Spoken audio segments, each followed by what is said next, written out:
Aujourd'hui, on n'est pas dimanche. Aujourd'hui, c'est juste le jour où on apprend la mort d'Anne Sylvestre et c'est un jour de peine et c'est un jour aussi de joie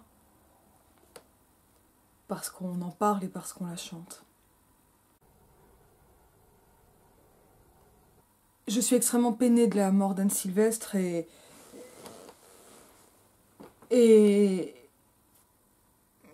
parce qu'il y a quelque chose qui aura été structurant dans le fait que je l'ai écoutée petite. J'ai écouté les Fabulettes, je les avais en cassette. Et je l'ai découvert assez tardivement, en fait, il y a finalement pas tant d'années que cela, en arrivant dans les terres du féminisme. Et je ne peux même pas dire que je connaisse toute la discographie, par exemple, qu'elle a pu produire en 60 ans de scène. Je l'ai vue sur scène, justement, l'an dernier, et bon, ben, j'ai des places qui vont probablement être remboursées pour aller la voir le 23 janvier à la Cigale. Tout devant, au premier rang. C'était tout à gauche depuis la scène, et ça me plaisait bien. Et c'est un spectacle qui n'aura donc pas lieu, ou qui aura peut-être lieu autrement, peut-être qu'il y aura quelque chose en mode hommage, mais en tout cas, je suis vraiment d'une très très grande tristesse aujourd'hui.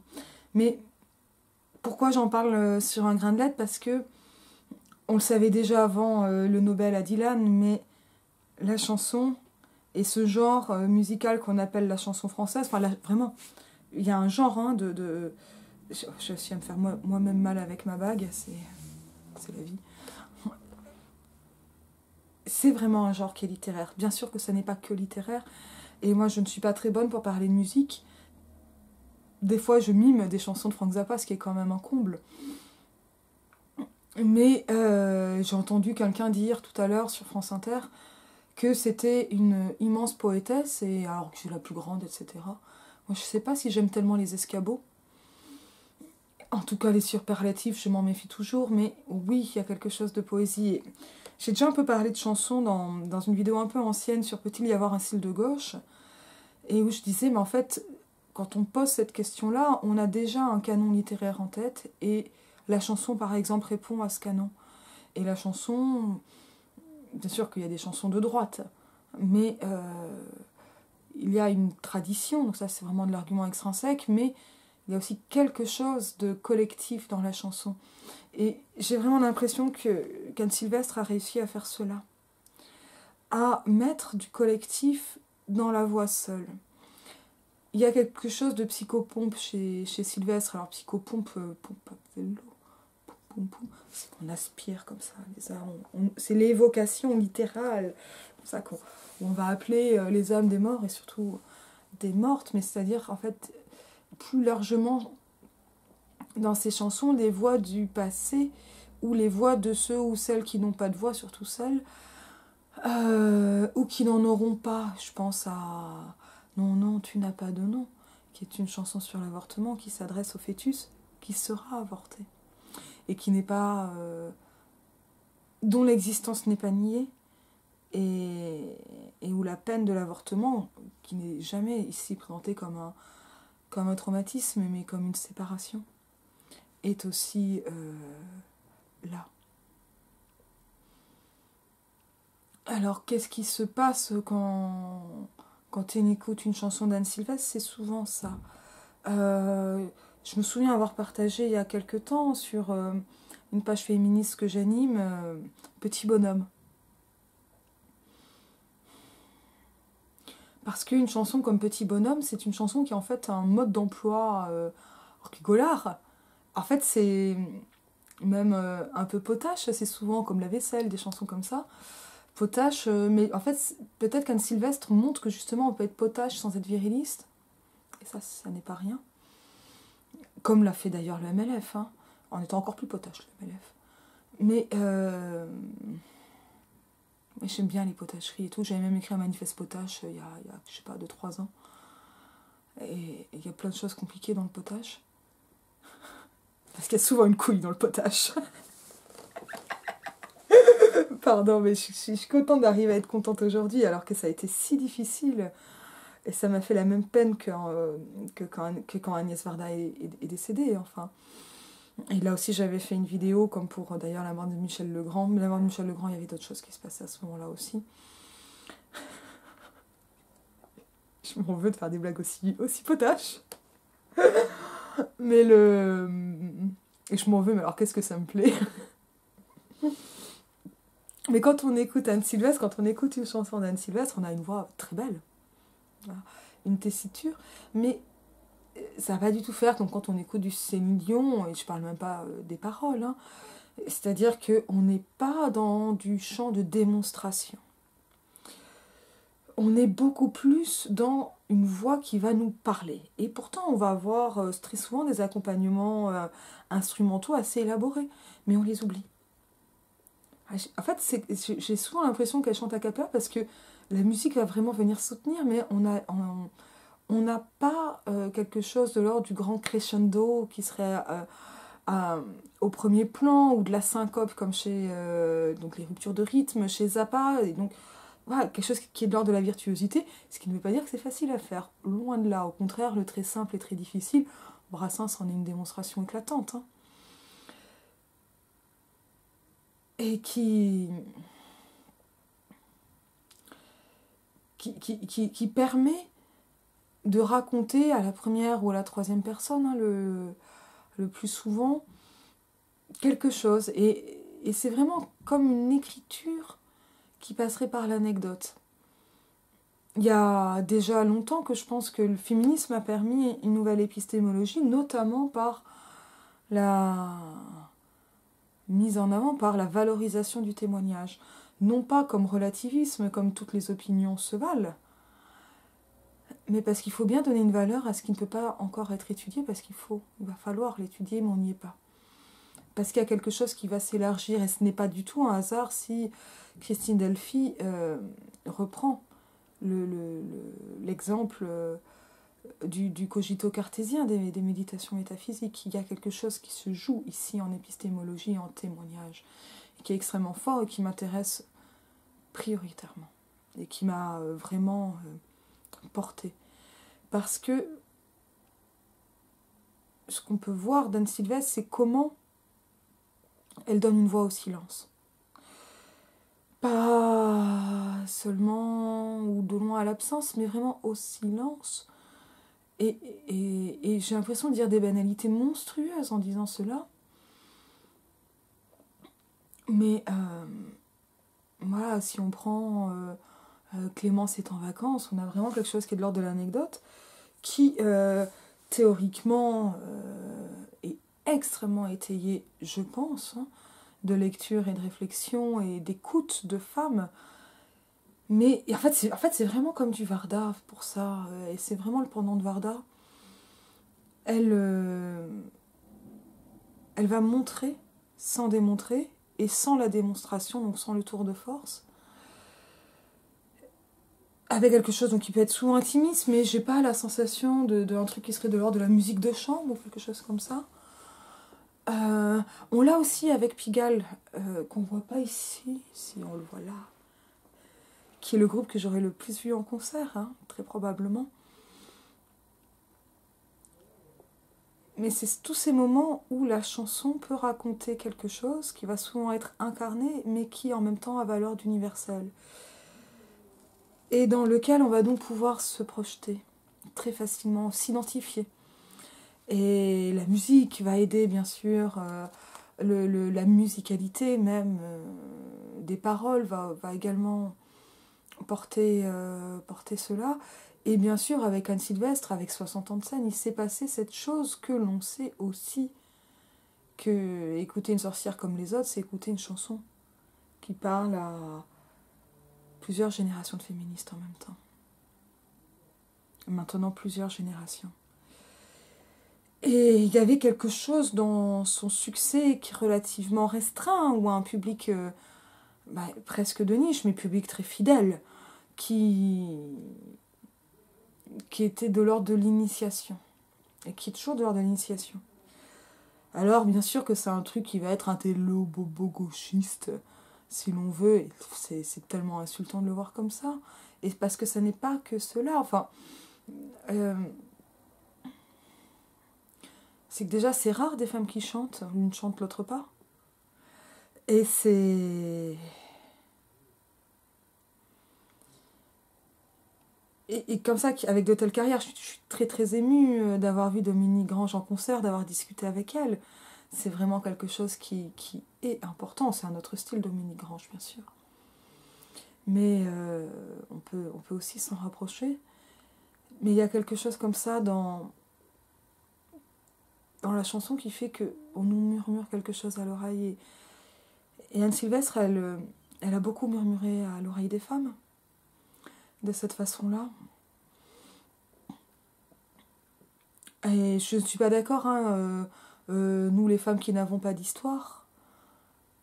Mais il y a des histoires et... Bon, c'est très compliqué l'hymne du MLF. Hein. Mais il y a quelque chose là vraiment qui se passe et qui est passé, et qui est pas un courant, qui est peut-être une vague. En fait, je suis vraiment vraiment très émue. Alors là, je viens d'enchaîner 2 TD. Et c'est fatigant en ce moment. Bien sûr. De faire cours en ligne, c'est fatigant. Mais cette annonce m'a tellement bouleversée que j'ai voulu commencer un cours avec les gens qui doutent, un cours avec une sorcière comme les autres. Bon, c'était en fonction de leur âge et du programme, de cours, je veux dire. Mais ça a été plutôt apprécié. Il y a peut-être quelque chose que je retrouve en ce moment en parlant comme ça à la caméra, que j'ai particulièrement dans les cours en ligne, parce que j'ai quand même un petit retour, j'ai plus de retour de mes étudiants, en tout cas pour le direct, que de mes abonnés. C'est heureux que vous ne soyez pas derrière la caméra au moment où je parle, ce serait flippant. Ne faites pas ça. Mais...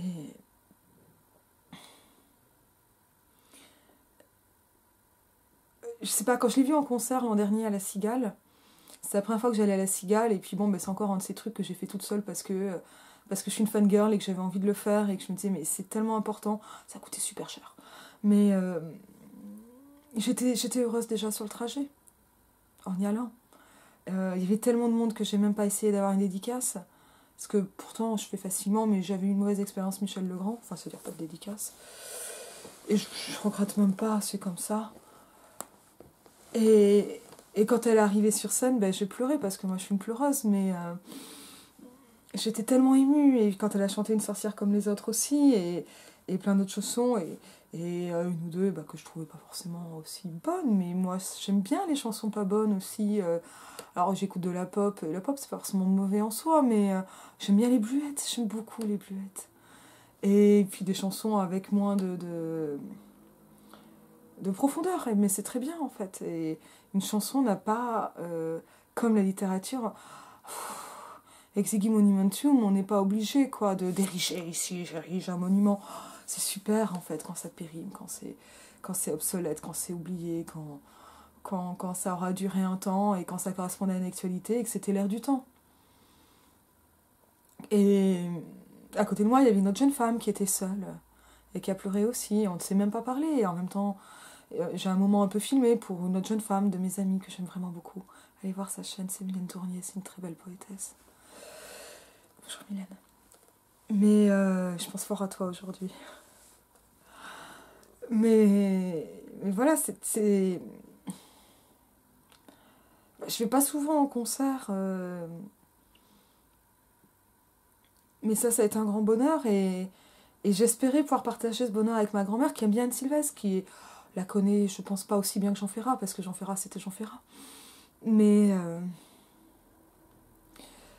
voilà, j'aurais voulu que mon père amène ma grand-mère au concert d'Anne Sylvestre bien moins cher qu'à Paris, qui avait lieu, je sais plus quel jour avant la mi-octobre l'an dernier, et il s'est trouvé que c'était le jour des obsèques de mon grand-père et qu'évidemment ma grand-mère n'a pas été à un concert le soir même. Alors c'est aussi ça la mort d'Anne Sylvestre pour moi aujourd'hui. C'est le concert que ma grand-mère n'aura pas partagé avec mon père et j'espère qu'il y en aura d'autres, mais... ouais, je m'étais même demandé si j'allais pas aller en Touraine ce week-end-là pour aller au concert avec ma grand-mère et puis j'y suis allée pour enterrer mon grand-père. Et ça m'a donné, comme la chanson C'était la dernière fois de Pigalle, Je sais plus sur quel album elle est, je crois que c'est sur Désespoir. Désespoir. C'est du Pigalle, hein, c'est triste Pigalle, c'est de la chanson mélancolique, souvent. Avec un petit truc un peu folk et tout. Mais il y a vraiment eu ce truc où après mes premières obsèques, j'ai eu la chance d'avoir des obsèques assez tardives dans ma vie. C'est une immense chance et j'en ai bien conscience, mais où j'ai eu cette chanson, c'était la dernière fois, si longtemps dans la tête. Et maintenant, du fait d'avoir raté ce concert, c'est tout de même paradoxal. Il y a quelque chose d'Anne Sylvestre qui accompagne la perte de mon grand-père et auquel je pense aujourd'hui. Bon, là, c'était un peu personnel, bien sûr, mais c'est aussi ça, une chanson. C'est quelque chose que... j'écoute jamais de musique dans la rue, en fait, avec les écouteurs, le casque. Je sais que ça sert à pas répondre aux harceleurs. Moi, je supporte pas l'idée de pas pouvoir les entendre arriver. Ça me fait trop peur. Donc, je le fais pas, mais je les joue pour moi. Vous me direz que ça économise ma batterie. Hein. Et Anne Sylvestre, elle vient si souvent. Parce qu'il y a ça de l'ordre de la petite litanie, de la petite ritournelle, de la légèreté. Et puis, bah, bien sûr que j'ai chanté la vaisselle parce que... Comme j'ai pu le dire il y a quelques temps, je ne dirais pas lesquels. On a un couple, on répartit les tâches. Il fait la vaisselle un jour, je fais la vaisselle un jour sur deux et il la fait toujours à moitié. Et cette faculté de coller du concret, le concret de l'anecdote, le concret de la petite histoire, de la scénette, racontée, amusante.